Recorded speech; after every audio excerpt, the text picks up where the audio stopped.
Vue depuis la Terre, la Lune apparaît selon différents aspects, car elle tourne autour de la Terre et la face visible de la Lune est plus ou moins éclairée par le Soleil. D'ailleurs, nous appelons ça les phases de la Lune. Alors, cette petite animation va expliquer un peu les différentes phases de la Lune au cours d'une rotation complète de la Lune. D'ailleurs, on rappelle que la Lune met 28 jours pour faire le tour complet autour de la Terre. Alors, dans cette animation, ici on peut voir la date. Donc j'ai choisi la date du 5 juin 2020 à 19h. Ici, la lumière solaire donc, qui parvient de la droite. Nous voyons bien la Terre et la Lune. Les deux traits blancs représentent ce qu'un observateur qui est là au point rouge sur Terre voit, donc quelle partie de la Lune il voit. Donc là, en fait, il voit toute la face visible de la Lune et on le voit ici, d'ailleurs, c'est ce qu'on appelle la pleine Lune.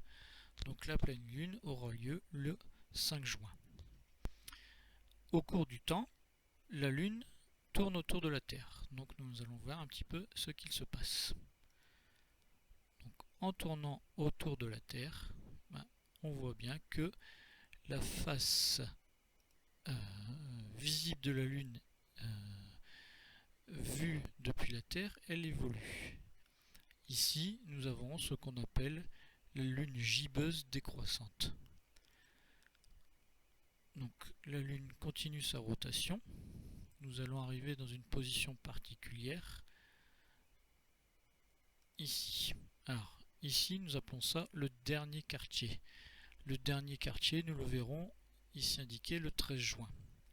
Alors petit moyen mnémotechnique pour retenir que c'est le dernier quartier, on peut faire avec la partie éclairée de la Lune la lettre D en minuscule. Donc ici, hop, comme ceci, on peut faire la lettre D. On suit le mouvement de la Lune, donc au fil du temps.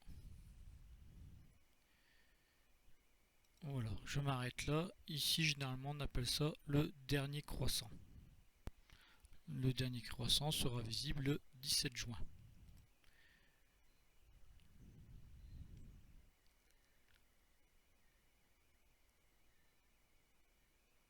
Autre position particulière, la nouvelle Lune. Et en fait, la partie visible de la Lune ne reçoit aucune lumière du Soleil, ce qui fait qu'un observateur qui est sur Terre ne voit pas la Lune, on appelle ça la nouvelle Lune. La nouvelle Lune aura lieu le 21 juin. On continue la rotation de la Lune. Alors ici nous avons ce qu'on appelle le premier croissant. Premier croissant qui aura lieu aux alentours du 24 juin.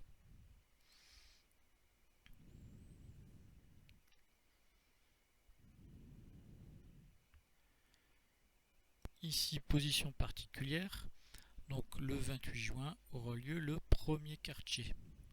En fait, un observateur sur Terre voit la moitié de la partie visible de la Lune. Alors un petit moyen mnémotechnique pour retenir que c'est le premier quartier, avec la partie éclairée de la Lune, on peut faire la lettre P en minuscule, comme ceci. Hop, et hop. On continue la rotation de la Lune au fil du temps.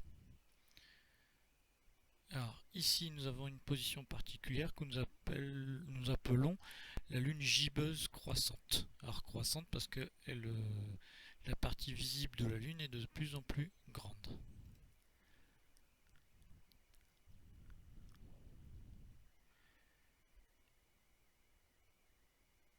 Et nous revenons à la position initiale où un observateur sur la Terre voit la pleine Lune. Alors le logiciel indique qu'on sera le 5 juillet. Bon, on est presque aux alentours des 28 jours. Voilà, petite animation pour montrer tout simplement les différentes phases de la Lune.